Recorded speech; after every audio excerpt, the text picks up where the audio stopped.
It's like the four of us are in a powder keg. All it would take is one match and we'd all blow up. For some, love implodes, and for others, it's just getting started. Let's break down Season 2, Episode 14 of Riverdale right here on What Happened.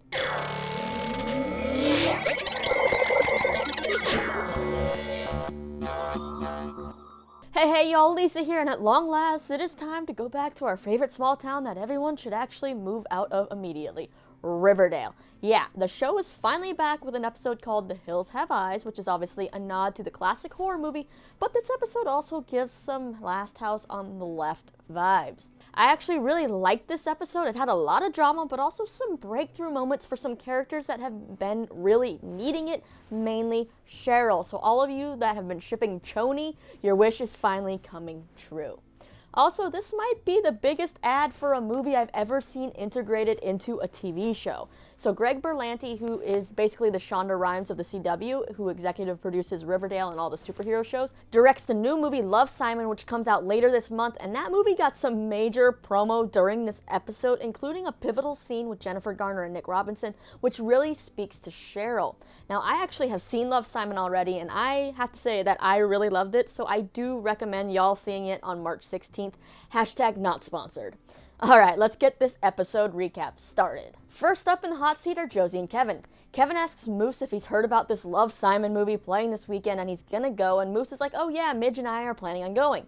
Moose then invites Kevin to go with them, and he says that, oh, it's okay, Midge knows all about them and is cool with it, but Kevin thinks it's a little weird and he decides to pass. He's probably thinking, hold up, do these two want like a threesome with me or something? Did Moose really tell Midge about our relationship? Meanwhile, Josie walks in on Sheriff Keller and her mom Sierra flirting, and she's basically had it with this whole affair. It turns out that Sierra actually already told Josie's dad, and the two were planning to get divorced, but they were trying to wait until after Josie graduated to tell her, which honestly would have been like 2 more years, because isn't Josie 16 like the rest of the gang? Holding out for that long?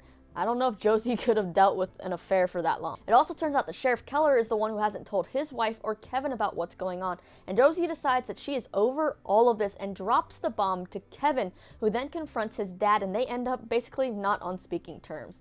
Also during that diner scene, we get our first little mention of the upcoming musical episode. Now before the movie, Kevin is at Pop's and runs into Moose and Midge, who invite him to sit with them. And Midge, she's ready to play matchmaker. She is like, Kevin dude, you are a great guy, you need a boyfriend, you need someone, because Kevin says he's going to the movies alone. She suggests Fangs, but Kevin says he's not sure if he can actually date someone with the name Fangs. Now when Moose makes a comment about Fangs being a really good looking dude, it kind of gets a look from Midge, and of course Kevin as well, but then they all just kind of start awkwardly laughing and it's brushed over. And Midge decides to ask how those two even became friends in the first place, and Moose kind of actually freezes. Kevin covers his butt though, saying that they were lab partners, but now Kevin knows that Moose actually never told Midge about the extent of their relationship, just that they were friends, not that they went out to Sweetwater River in the middle of the night to do the hanky-panky. At the Love, Simon screening, Kevin and Josie meet each other and apologize, and then they meet up at Pop's with Sheriff Keller and Sierra to have a long talk about what is going on with their crazy situation. Next up, Cheryl Bombshell. So her mom is still pretty much the biggest bitch in all of Riverdale and tells Cheryl that she is loveless and jealous and some other really nasty things that you should never have a mother tell a child. Like, I think she called her anorexic, and that is just not right. Like, no wonder Cheryl has so many problems. Like, at the beginning of the show, when we didn't know much about Cheryl's life, I really wasn't a fan of Cheryl, even though Cheryl had some of the best lines and actually was played very well. But her as a person, character, kind of not into it. But over the course of obviously the 2 seasons, we've seen different sides of her open up, but once she starts to open a door, it immediately closes because something else comes in. So now we know that the root of all this evil is pretty much Penelope, and I just kind of want to slap the woman upside the head and be like, why can't you just be a good mother? Who hurt you so badly? Anyway, when Cheryl finds out that the lake house getaway is a couple's thing, she starts to hate love even more and decides she's gonna blow up Varchie and Bughead's love fest by telling Jughead that Archie and Betty kissed. Now after she makes that call from the bathroom, she has a run-in with none other than Toni, who actually asked Cheryl if she had a reason for telling Jughead about the kiss. Does Cheryl need a reason? Hi, I'm Cheryl Blossom, aka Cheryl Bombshell, which means I need no reasons. I simply am. Feel free to tremble. Cheryl continues to be the standoffish, bitchy side of herself, and Toni actually calls her out, saying that she can tell that something is bothering Cheryl and she's in a lot of pain. Cheryl, this is something new to her, and she turns on her bitchy defense mechanism, especially when Toni touches her arm, and she just storms out. After school, when Cheryl sees Penelope bringing another gentleman caller into the house, she's had it and retreats to the screening of Love, Simon for some alone time, but she ends up running into Toni once again. Toni asks Cheryl if she's okay, and Cheryl finally opens up to Toni about trying to stay away from her mom and all the love crap that's going on there that isn't actually love, and so they decide to go see the movie together. See, all it took was for someone to just ask Cheryl if she was okay a few times. Eventually, those walls are gonna crack. After the movie, the two are at Pups for some milkshakes, where we learn about Cheryl's past love life. Yeah, she's actually had a love life before. She talks about how much she really related to the scene in the movie of Simon's mom talking to him after he came out, and how she realized that at some point that he kind of closed his walls. He went from free loving to closed off, and that is something that Cheryl really relates to, minus the whole scene having a loving, understanding mom part. It turns out Cheryl has in fact loved someone before, and no, it was not JJ, her brother, but her mother still destroyed the love. She had a best friend in middle school or junior high named Heather who would sleep over on weekends, and they were really close, and when Penelope caught the two of them in the same bed, Penelope was not happy. Then cue my favorite moment of the episode. You're not loveless. You're not deviant, okay? You're sensational.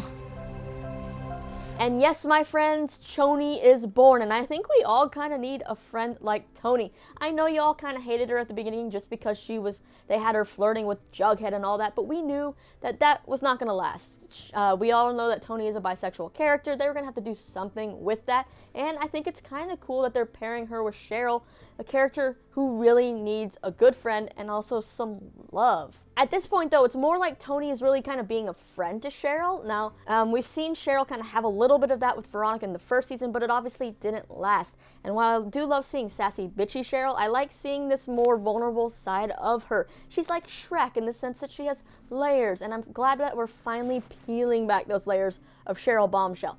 Now, I saw her get a little too excited, I think, when she was sipping on her cola before they went into the movie. So hopefully she doesn't go all Josie, like stalkerish, comes on too fast to Toni. Like, she learns to kind of take it at a nice pace and slow. Now for the main drama with our core four. Hiram tells Veronica that he and Hermione won't be able to actually go to the lake house this weekend like they planned, so Veronica and Archie should go, and they should take Jughead and Betty. Hiram actually says Andre's going to drive them and stick around, but Veronica's pretty adamant about no chaperones. Now, the real reason Hiram wants Veronica out of town is what he tells to Archie. Hiram and Hermione are actually going to be meeting with some major New York families because there's been unrest since Papa Poutine's death, and they just want to keep Veronica safe and out of all this trouble. Betty and Jughead are in for the weekend, and it seems like Jughead wants to use the weekend to try to get intel from Veronica about what Hiram is actually up to and what this Sodale project is all about. Betty, though, just wants him to leave Veronica alone and have a fun weekend. And Betty also expresses that she needs a weekend away from her creepy-ass brother who is just always around and is taking over the house. Jughead is the first of Betty's friends to finally meet Chick when he goes to pick up Betty, and yep, it's pretty obvious to a blind person that Chick is creepy and bad news. He pretty much tells Jughead to not say anything about the murder that happened at the house, or else it's going to be bad for Alice and Betty. Seriously? Who is this dude? Like, shouldn't it have been a red flag to get rid of him when he started drinking milk out of the bottle and putting it back in the fridge?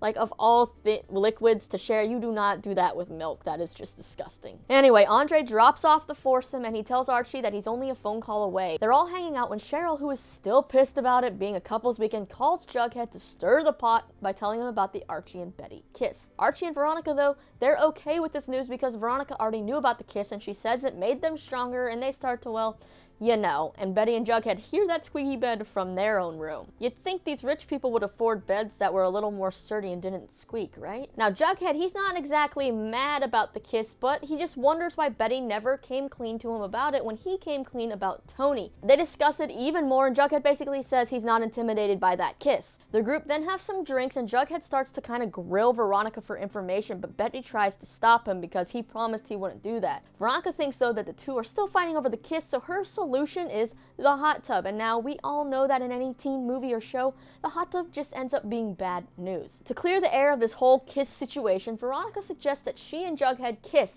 and you know what? Jughead's actually all for it.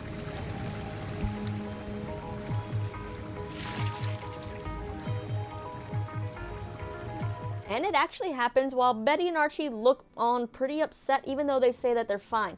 And well, it's more like Archiekins is butthurt about the kiss, but it's like, come on Archie, really? And no, it's a joke. Well, after that, all seems well with Betty and Jughead as Betty pulls out her Dark Betty outfit and they get their bed squeaking while Archie passes up Veronica and the squeaky bed situation for some sleep. Jughead also learns a fun fact in this scene that he and Archie are the only two out of the foursome that haven't kissed yet. The next morning, Archie takes out his aggression by chopping some wood because, why not, right? He then gets a text and goes and meets Andre in the woods, but unfortunately for him, Veronica sees that and follows him and is not happy when she finds Archie and Andre. And Archie basically spills the beans and Archie just continues to implode. Now, to get away from the drama, Veronica and Betty go into town to buy some stuff and Veronica flirts with the cashier named Cassidy. And as they leave the store, there are three shady dudes just watching them the whole time. And thus begins the feelings of this whole horror movie situation. Now, while the girls are in town, Jughead and Archie are just bonding in the woods where Juggy tells Archie about the girls' kiss, and he suggests that their group is like a powder keg, where it's like a nicely structured thing, but all it takes is one match to blow it all up, and we kind of see that happen in this episode. Things get worse when Jughead gets a call from his dad, who informs him that Hiram just bought the Sunnyside trailer park and no one has to be evicted, the back pay, all that is settled. Now, while everyone back home is cheering, Jughead is pissed and knows what's happening, and of course, Archie and Veronica and surprisingly Betty defend Hiram, saying maybe this was just his way to make amends, but you know what? I am Team Jughead on this whole situation. Hiram, shady dude. Later, they're playing Monopoly when it's time for Betty to get a call, and it is Alice telling her that Hiram just bought the Riverdale Register. Yeah, looks like Hal sold it. Betty is now completely on Jughead's side, and it is a Bughead versus Archie arguing match over Hiram and what he's doing and who knew what and what not, all of that, until a broken window breaks up the argument as Cassidy, the cashier, and his goons break into the house wearing, of course, ski masks, giving Archie some kind of Black Hood PTSD. Now, they demand money and things like that, so Cassidy follows Veronica to the bedroom to get her wallet. But of course, Cassidy's kind of dumb and does not keep a close eye on Veronica, and she manages to trigger the silent alarm. Now, as they're about to leave, Cassidy wants to trash the place, but as he's about to, the security company calls the house phone, and it scares the guys off. But before he leaves, Cassidy grabs Veronica's necklace, and Archie goes chasing after him into the woods and manages to tackle him and pull off the hood, and it looks like he's gonna beat the dude's face in, but he hesitates a little bit, with Andre showing up just in time. Now, Andre tells Archie to go back and he's gonna take care of everything, and take care of it he does. As Archie runs back to the house, he hears a gunshot coming from the woods. Bye, Cassidy. Now, Archie keeps the details of what happened to the dude in the woods to himself, but he does tell it to Hiram. And Hiram basically tells Archie that when it comes to protecting himself or loved ones, he should never hesitate. And he gives Archie Veronica's necklace. Now, hesitating when it came to the Black Hood and all of that is basically Archie's biggest regret, so he's kind of mad at himself that he hesitated again. The episode then ends with Betty and Jughead returning home, and Jughead explaining that there's more than one kind of house invasion. Like we saw what Cassidy and those guys did, but there's another one. When you don't know that you let the intruder actually in, and he just starts taking over the house from the inside. And we all know who he's talking about, Mr. Chick Cooper. Now, he tells Betty that he got a weird vibe from Chick when he met him, and she should really be careful. He leaves, and it feels like Chick could be listening from the stairs, but we actually don't see him. But it does feel like Betty has finally gotten the hint. And that wraps up the events of this week's episode. So Hiram is continuing to buy up properties like it is Monopoly, but it has put Betty and Jughead at odds with Archie and Veronica. Cheryl came out to Toni. It seems like she may finally have a friend, and hopefully she doesn't blow it and it turns into something more. Chick is just getting creepier by the minute. Someone needs to figure that crap out. And Josie and Kevin finally both know about their parents' affair. Now, like I said, it's still kind of unclear why Hiram wants all these Southside properties and what he's going to do with them. So hopefully they stop dragging that storyline out and just get to it. I'm also really glad we finally got Cheryl and Kevin, and they were finally given something to do since they are series regulars, but we honestly barely see them. It's all about the core four, and I get that, but you don't make these people series regulars if you're not going to give them a good storyline that goes throughout the whole season. Here's to hoping that those storylines don't disappear and then, come back in 3 episodes and then disappear again and reappear.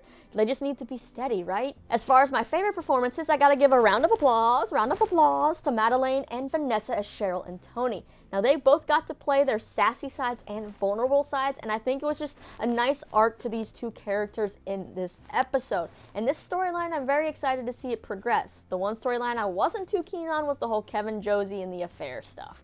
Now, let's look at the promo for the next episode. Someone from our inner circle is feeding him information. If what you're telling me is true, everyone is in danger. What is going on in here? Wasn't it better when it was just me, you, and Mom? Yeah, that's right. I said inbred. No more blood. No more madness. If my dad ever found out you snitched, do you know what he would do to you? Alrighty, that is it for this week's Riverdale recap. What were your thoughts on that Jughead kiss? Should Archie be as mad as he was about that kiss? Will Archie and Jughead stay at odds, or will they resolve their issues? And what do you think of Shoni? Sound off in the comments or tweet me, then you can click right over here to check out a video about the cast of Riverdale and their names and ages, because why not? Also, subscribe if you like what you see, give it 2 thumbs up. My name's Lisa. I'll see you back here next time.